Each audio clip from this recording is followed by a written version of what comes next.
The season is now over, and well, after the Champions League final was played, it was PSG who equaled the record that was only set by Real Madrid, at least in the 21st century, which is back-to-back Champions League win. For Arsenal, well, the wait continues. After 20 years of waiting, the wait continues. However, we have to say, kudos to Arsenal. I mean, if you are ever going to lose a final, I think that is how to do it. You stretch it as long as possible and then leave the rest to fate. I think fate was not just on the side of Arsenal. At least it was better than the show of shame that we saw last season between PSG and Inter Milan.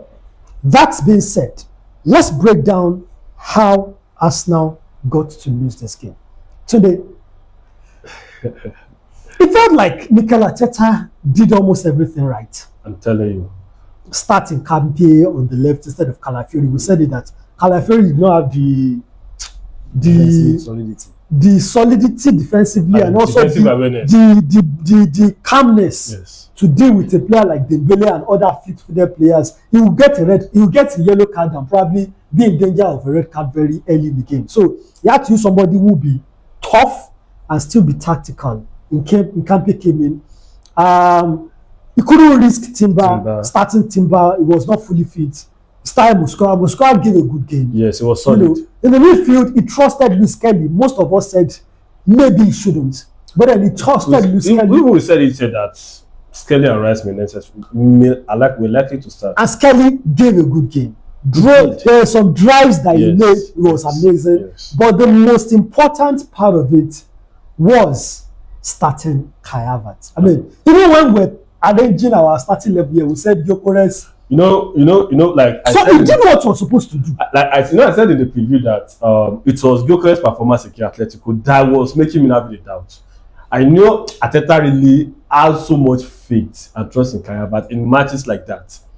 But then, I think one reason why Arteta decided to use a captain in Martin Odegaard and Kai Havertz instead of Eze and Gyökeres, I think it was because of the structure. You play PSG. Firstly, you need to know your strength, you need to know your weakness, and you need to know your position strength and their weakness. Arteta knows Arsenal cannot go toe-to-toe with PSG. The last time that tried it got demolished, and that was Bayern Munich. Okay, Bayern. So you can't go toe-to-toe. You have to, if you can't outrun them, you have to outsmart them. I think that was why I came with that structure. Because looking at our team, this particular 4-4-2 middle low block that we used in that final is a structure that Arteta needs players that really understand that structure. Madueke do not really know how to place himself in that structure. It's not good defensively. His defensive awareness is so poor. Eze used to lose concentration at times. He can get carried away. We want to do some mesmerizing skill and it can be, it can be stopped and we can be countered. So also Gyökeres is a very good striker. It's a very good option for us. But when it comes to that defensive awareness, it's not about pressing. When it comes to press machine, I think Gyökeres is our best press machine. But Kai should understand that system that he knows when to press and when not to press the goalkeeper. Yes, he knows the priority per time. I think that was why he deployed that particular. Because so many Arsenal fans were like, why did he start? Why did he start that way? I think that structure was what mattered to him. Because I think Arteta's plan was to get a first half draw. And if possible, if we can get a goal, we get a goal. But at least we should stop them from scoring in the first half. Stop them from scoring first half. So we try to control that space. We tried as much as possible to control that space. And how did it go wrong? Fahad. Je m'appelle Fahad. Bonjour la Massy. Yeah. So for continue in French. No, please. since you have just adopted France as well, please do your analysis in French. Well, continue in French. Well, one thing is for Mikel Arteta, I think he actually did very well. Like he made sure PSG actually played to his tactics. He didn't. When the thing is, he looked at the final between Manchester City and Arsenal in the Carabao Cup. We saw how Manchester City actually deployed. They actually they blocked all the spaces for Arsenal. They didn't really go and press them when is that one they are trying to pass. When they're trying to play their goal kick, they didn't go and press them. They waited for them to come to them. That was the same thing that Mikel Arteta did in the final. He waited for them to come, then blocked all the channels, the passing channels. So you could see that the likes of Vitinha, likes of João Neves, they didn't really have where to pass. They had to be coming back to come and collect the ball. Now, pass to the midfield was the issue. Passing to the midfield was a big issue for PSG. It was very, very good. It was a very good strategy from Mikel Arteta, and I think it worked to some extent. I mean, PSG did not score from open play. Yeah. For one, that means that it worked. Yeah, it definitely worked too. Save maybe a moment of rush of blood to the head that led to a penalty. They successfully caged the PSG attack. The PSG, the threat. Yeah. So if you are looking at it, one thing is he knows that in the PSG attack is they are very, very dangerous. So he deployed, when anytime Kvaratskhelia is with the ball, Saka come back, help Mosquera. Anytime Dembele is with the ball or Doué is with the ball, go there, help Mikapi. I think those two were very, very key. Those Saka and Trossard were very, very key. Falling back. Yeah, very, very key for Mikel Arteta, making sure that they kept it tight defensively. I think that's where they got it. Now, where it actually went wrong for Arsenal, for me, I just feel Arsenal had the chance to actually win the game as well. Because if you look at the moment likes of Vitinha went off, likes of Marquinhos went off, likes of Dembele went off, Kvaratskhelia went off. If you look at the midfield, that midfield it comprised of Beraldo, João Neves, and Zaïre. Now, if you go back to French Ligue 1, match 37, I think match 36 in French Ligue 1, Lens PSG. Yeah, PSG won 1 goal to nil. But the midfield wasn't Fabian Ruiz, Vitinha, and João Neves that played the midfield. It was a different midfield entirely. And Lens ran through that midfield. They had shot upon shot on target. The only reason why Lens couldn't win that game was because of Safonov. That was the only reason why Lens were not able to win, and they preferred just in front of goal for them. So for me, I feel if Arteta was brave enough, those moments where their key players went off, they should have taken advantage. They could have taken advantage. I just think it should have been more. It should have been braver. So what could they have done? I think the moment Arsenal were going forward, you could see that there was a little bit more bite in Arsenal. It's not I want to do a backup or I want to defend Arteta, but at what minute did that happen? I think that was very late in the second half and during the extra time. Are you getting it? It wasn't at the beginning of the game, and at that point in time, already Eze was in already. Gyökeres was in already. Martinelli was even in already. So I don't. So what other sub are you expecting him to make? No, that's it. If you look at Zubimendi was in already. If you look at both teams, one thing is you can say PSG their starting 11 is okay. Yeah, it's okay. But if you look at Arsenal as a team, starting 11 and bench, it's still better than PSG's bench. If you look at PSG's bench, Beraldo, João Neves, Lucas Ramos. No, João Neves was in the starting level. Zaïre, Bakola, Lucas Hernandez. What's the name of that? Fernandez. They also had Mayulu. Compared to Arsenal's bench, the better quality on Arsenal's bench compared to Paris Saint-Germain. At that particular point in time, the legs were tired. Everyone was playing at as if their life depends on it. It wasn't as if everything happened at the 0 minute. And moreover, both coaches are intelligent coach. See, Enrique is also a smart coach. When things like that happen, if you notice during the start time, you know what he deployed. They were not attacking anymore. They were just holding onto the possession. That was what he did. He made sure we suffered for the ball. They were not trying to score, but they were trying to keep the ball. I remember at some point in the extra time, I think for like 5-6 minutes, we hardly get the possession. They made sure they were keeping the ball. So that because they know immediately we get the ball, Madueke was taking on Mendes back to back. So and it was becoming dangerous. At some point they escaped the penalty. No, it wasn't a penalty, but at least that was an escape. You understand? Anything could have happened there. So they tried to keep the ball as much as possible. That was what they did in the second half. Do you think the early goal was a problem? I mean, because Definitely was. Arsenal went ultra defensive, and I felt like, honestly, every time Arsenal ventured forward, it looked like they were going to score. I mean, the first time they ventured forward, We got to go. we got to go. The second time, It was blocked. Havertz almost got another goal. He caught him. Yes, it was up the game. So it felt like, so why is Arsenal not going forward? Why are they? After PSG will score, you two will have maybe score second goal before PSG scores. I told someone that prior to that game that if Arsenal are going to win that game, I think we can. If we want to win that game luckily, let me choose the word called luckily.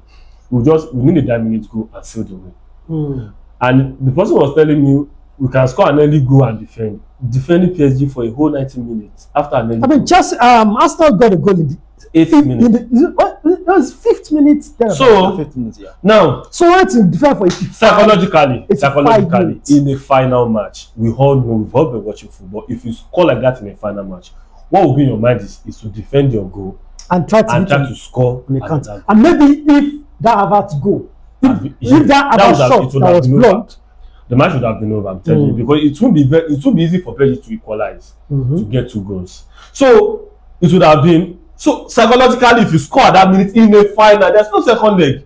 Psychologically, you first have to secure that goal. All right. So, well, it is what it is. What's done is done. Arsenal, do you think this Arsenal can be here again next year? Like PSG's Definitely. Champions League final again next season? Reason being. Do you think Mourinho's Real Madrid, Hansi Flick's Barcelona that is spending money now, they've got money spending?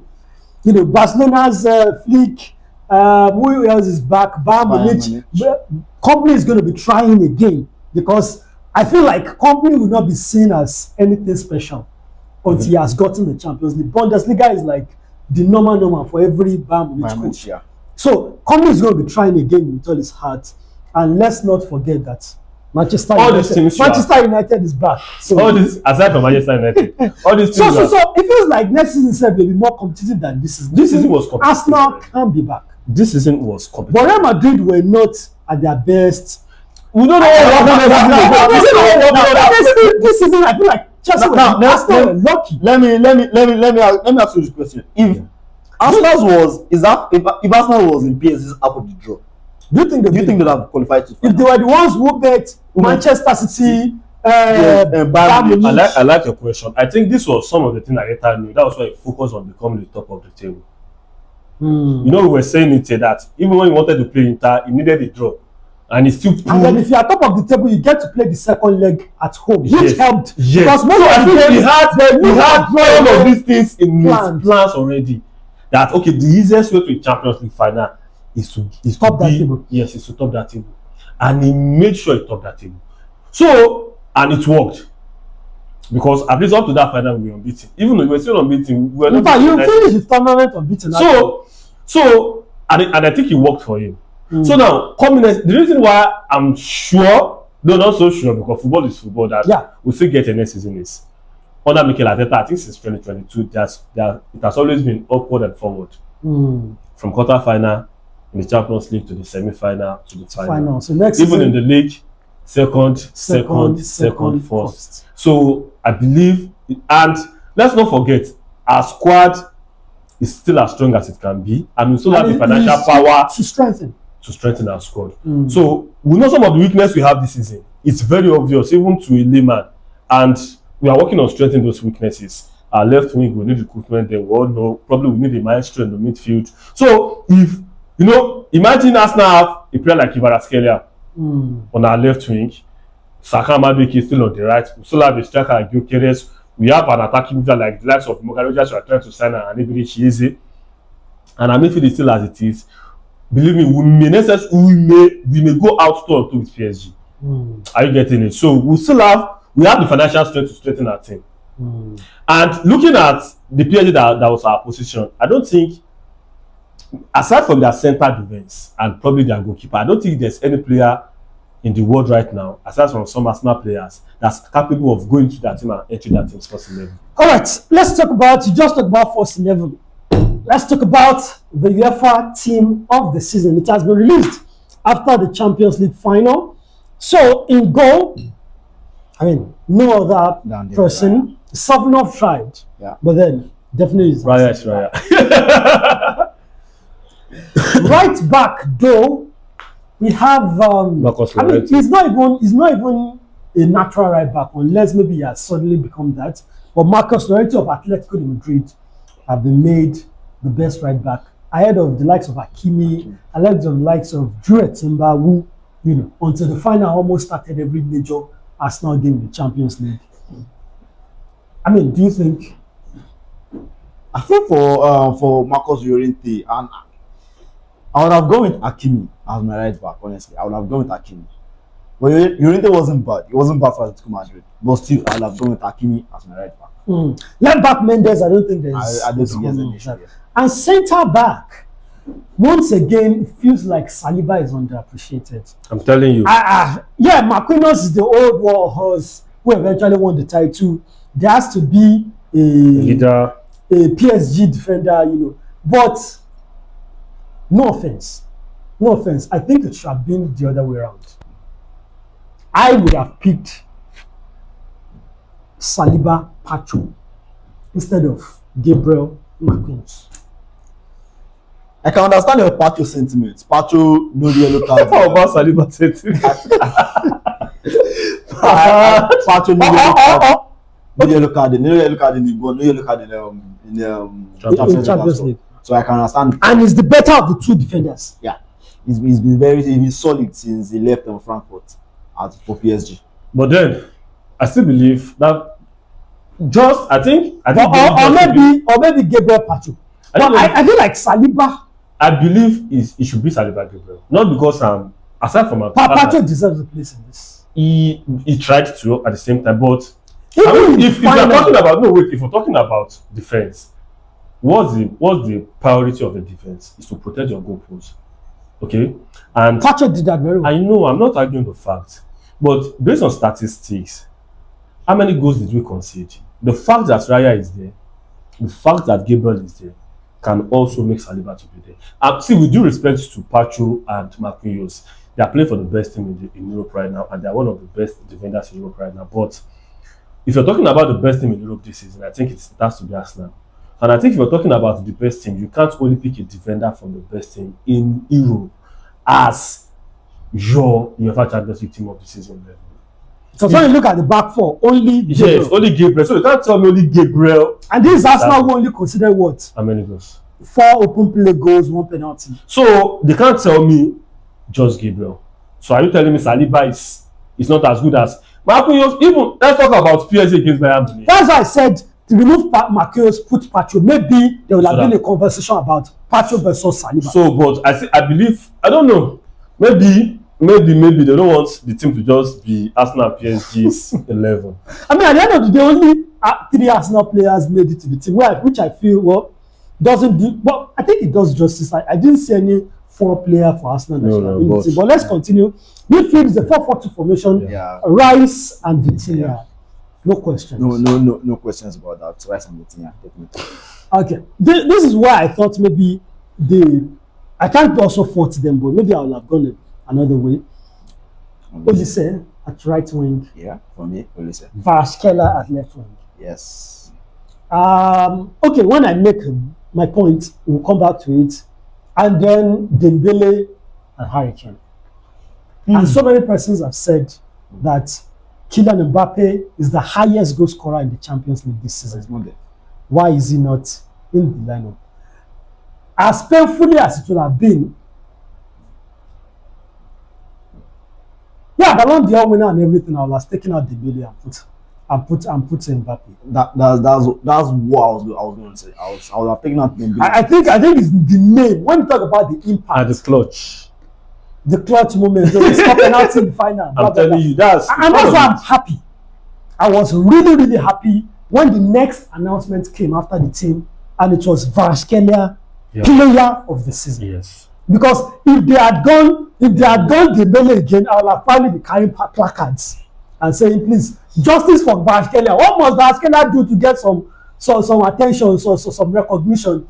Because honestly, I think if France doesn't win the World Cup, if maybe Spain or England. No, if England also doesn't win the World Cup, because if England wins the World Cup, Harry Kane is going to be, if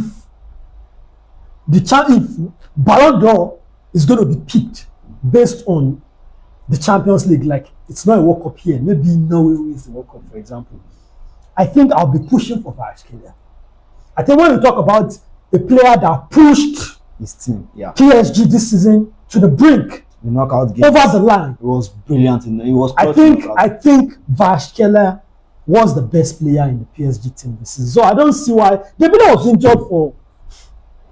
You know, I believe if But we know that Dembele is the reigning Ballon d'Or. if Mbappe should be there, I think one of the two Bayern Munich players need to be asked. But also I understand PSG, Real Madrid crashed out in the quarterfinal. They tried now. Yeah, they So tried. when Bayern Munich beat them for quarterfinal, they beat Man City now.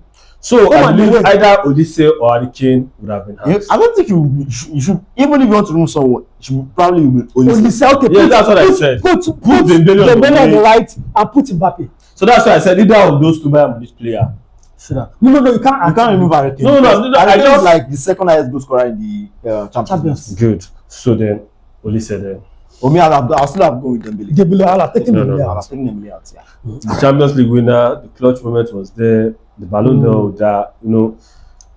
It's the most recognizable name on the table, so it's understandable. But then Kvaratskhelia, player of the season.